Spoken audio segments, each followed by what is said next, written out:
pour cette projection, nous avons le plaisir d'avoir avec nous le réalisateur de Planète Triste. Il y a connaissance du festival, c'est la 4e fois en compétition ou la 4e ou 5e même, je crois. Sébastien Bedbédé. Bonsoir. Merci. Et afin de démarrer le débat, je poserai quelques questions, mais n'hésitez pas à lever vos mains si vous souhaitez intervenir. Je vous laisserai tout de suite la parole.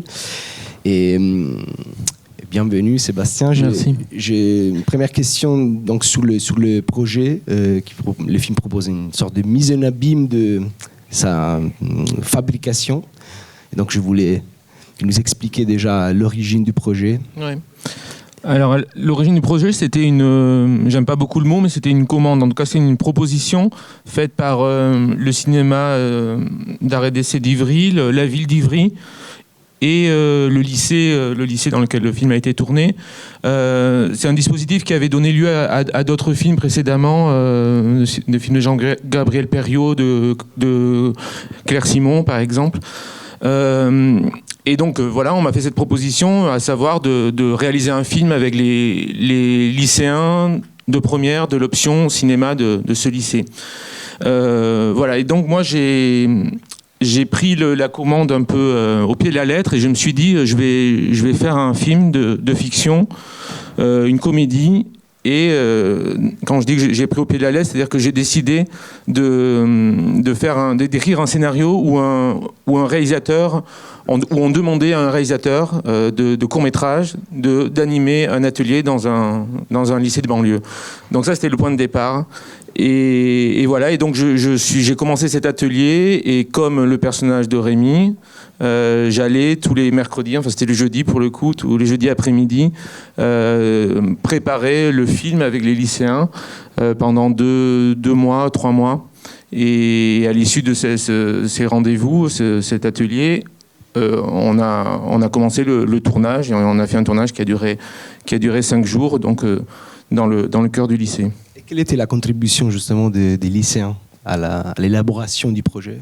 Alors la règle un peu la mission que j'avais acceptée, c'était de travailler avec la totalité des lycéens de l'option, donc ils étaient 16, et moi je savais que ça n'avait pas beaucoup d'intérêt de mettre en scène 16 lycéens, c'était trop et trop compliqué, et dans un film de ce format-là, j'avais envie qu'ils existent complètement à l'image et dans le récit. Donc en fait, ce qui a été décidé, c'est qu'il y en aurait 8 devant la caméra et 8 autres qui allaient participer à l'équipe technique. Donc c'est un film qui s'est fait avec très très peu de moyens.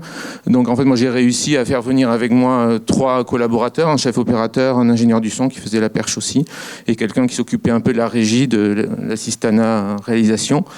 Et les 8 autres lycéens que je n'avais pas choisis travaillaient avec les 3 membres de l'équipe. C'était un peu ça la règle. Et après la participation, c'était...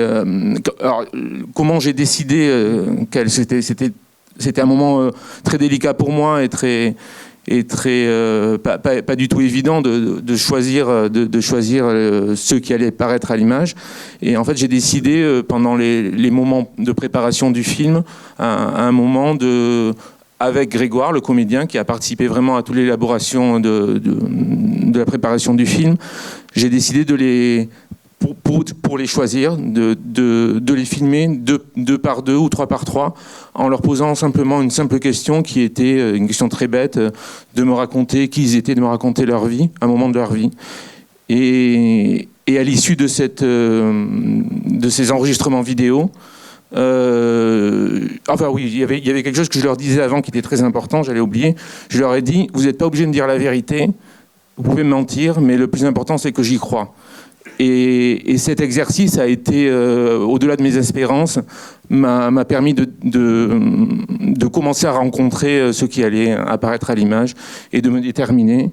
Et en fait, la scène que vous voyez dans le film où ils sont interviewés par Grégoire est une reprise presque mot pour mot de cet exercice que nous avions fait préalablement. Un aspect que j'aime beaucoup et je trouve très intelligent du film, c'est justement la manière dont déconstruit en fait un peu le stéréotype, le dynamique entre la notion aussi de transmission entre le prof et les élèves, que le film presque renverse. Tout à fait, c'était la première chose que je me suis dit en acceptant ce film, c'est la chose qui m'excitait le plus, c'était de me dire que j'allais, comme tu le dis très bien, inverser la relation. J'en avais un peu assez et marre des fois on fait des films par agacement et j'étais un peu agacé par ces clichés de beaucoup de films de comédie où le professeur ou l'intervenant était présenté comme le sauveur qui allait sauver ces pauvres lycéens de banlieue et qui allait les sauver de leurs conditions.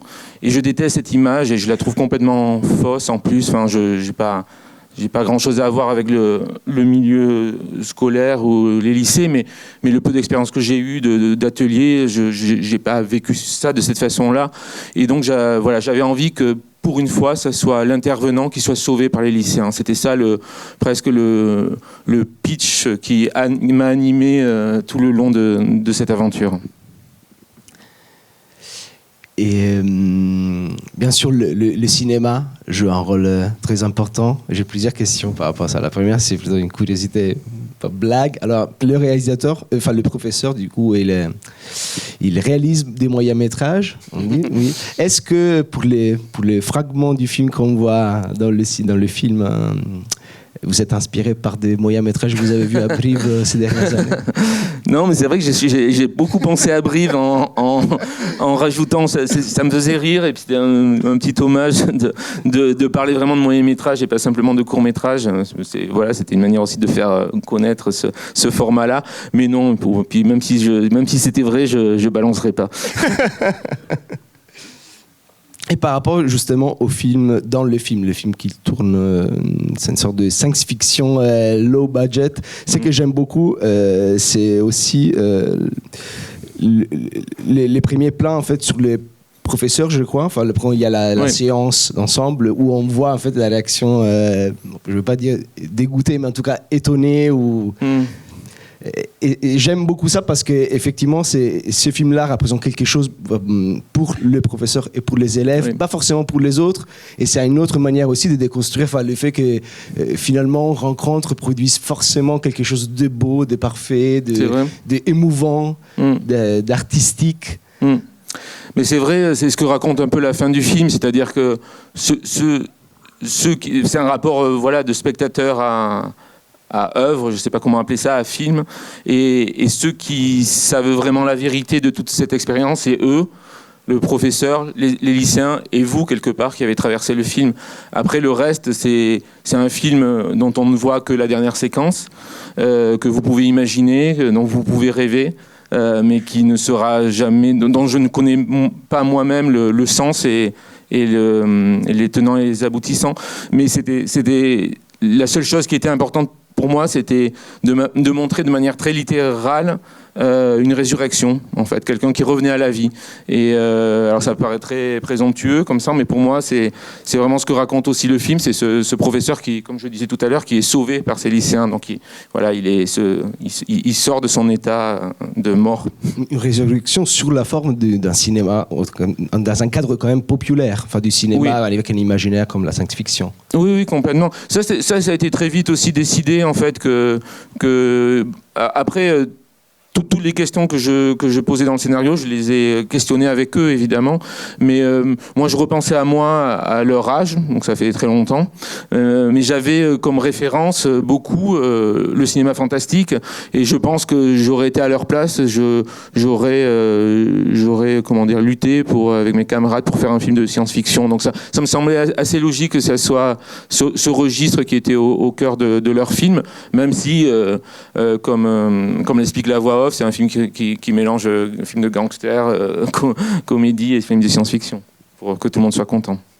Et encore le cinéma, donc l'importance du cinéma et de ce qui est créé dans l'atelier, c'est pas forcément bien sûr le résultat, mais c'est le cinéma comme occasion de rencontre et aussi d'empathie envers l'autre.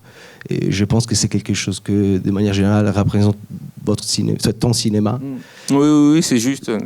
Et Oui, mais ça rejoint tout ce qu'on s'est dit précédemment. En tout cas, j'avais envie d'un film bienveillant, parfois d'une naïveté assumée. Mais qui nie pas en fait les difficultés de la vie et que même à la fin. Oui, qu'il ne les élude pas du tout et que ce soit pour le personnage du réalisateur et que ce soit pour les lycéens. Ouais, c'était très important que dans cette bulle qu'est le film, d'ailleurs qu'on a tourné pendant la pandémie, au moment où c'était à l'époque des cours en alternance, où ils n'étaient pas tout le temps là. Et donc nous, eux, ils s'étaient plus vus ensemble, ils n'étaient pas réunis depuis plusieurs semaines, plusieurs mois peut-être. Et faire ce film, ça a été une manière de nous réunir et comme une manière un peu de lutter contre la situation qu'on subissait tous. Et je pense que le film, bizarrement, il s'est nourri de cette ambiance-là aussi. Et toi, dans ta carrière, tu as réalisé plusieurs moyens-métrages, plusieurs longs-métrages. Qu'est-ce que ça représente pour toi de revenir donc, de manière récurrente? Tu étais la dernière fois en compétition il y a 2 ans. De revenir donc, de manière récurrente sur le moyen-métrage. Parce qu'un peu le lieu commun du moyen-métrage ou des formats courts de manière générale, c'est l'idée que ce soit forcément un format, genre les premiers films, le premier geste de création d'un jeune cinéaste qui... Ouais, je comprends. Moi, c'est une idée que j'aime pas du tout. Enfin, le concept de la carte de visite pour faire le long. Enfin, je peux entendre. Il faut bien commencer par quelque chose, et donc souvent par des formats courts. Mais moi, je réponds toujours la même chose en fait à cette question. C'est pour moi un film est un film, un récit se prête ou ne se prête pas à tel ou tel format. Et quand j'essaie de définir le moyen-métrage, en tout cas, ce format très particulier, les films autour d'une demi-heure, 40 minutes, que j'affectionne tout particulièrement, je les aime, je crois, parce que c'est pas très original ça non plus, mais je pense que la référence à la nouvelle en littérature, elle est très juste, je trouve, dans le sens où un film comme Planète Triste, en comparaison avec un long-métrage où on se doit, rien n'est obligatoire, mais de terminer un récit. Je trouve que dans le moyen-métrage, c'est un espace qui permet d'ouvrir le film et de le quitter en se disant que les personnages continuent à vivre après. Et j'adore ça permet de ne pas insister trop sur des raisons psychologiques aux agissements des personnages, qui laissent une place très forte à l'ellipse, au hors-champ. Et voilà, et c'est des choses que j'ai du mal à retrouver et à travailler aussi avec autant d'aisance dans des formats plus courts. C'est qu'on retrouve d'ailleurs à la fin du film. C'est-à-dire qu'il est bien sûr sauvé métaphoriquement, symboliquement aussi à travers le film et cette rencontre, mais en même temps, la vie continue après. La vie continue, ouais, c'est la dernière phrase du film, ouais. Oui, tout à fait. Et toujours par rapport au moyen-métrage et notamment à Jusqu'alors qu'on avait programmé il y a 2 ans, ça c'est une curiosité. Je sais que tu as finalisé un nouveau film, un long-métrage inspiré par Jusqu'alors. Donc je voulais avoir quelques informations de plus sur ces projets. Oui, c'est tout à fait ça. Donc, j'avais pas du tout prévu que Jusqu'alors allait donner lieu à un long métrage, mais c'est vraiment l'expérience du tournage. Moi, j'écris toujours des films en commençant par les personnages. À la différence peut-être d'une méthode qui serait de construire un récit et puis même si ça se passe jamais aussi simplement et aussi de manière aussi dichotomique que ça, et de placer les personnages dans le récit. Moi, j'aime bien me faire amener par les personnages. Et Jusqu'alors, ça a été vraiment écrit très rapidement en étant porté par le personnage d'Uzé, de Thomas, de Jojo, le mort-vivant. Et quand j'ai fait ce film de manière très rapide, dans un instinct comme ça, très nécessaire, en le filmant, à la fin du tournage, j'avais l'impression d'avoir vécu le début d'une aventure en fait, et avec ces personnages, et j'éprouvais un besoin très très fort de les retrouver, de les grandir, et donc j'ai avec Frédéric Dubreuil qui est dans la salle, mon producteur, on s'est lancé dans cette aventure, et on a réussi à financer et à produire ce film qui est complètement autre chose que Jusqu'alors et en même temps qui lui doit tout. Voilà. Donc le film sortira en principe en septembre. Voilà, on est en train de caler la date. Et merci beaucoup. Merci. Merci beaucoup.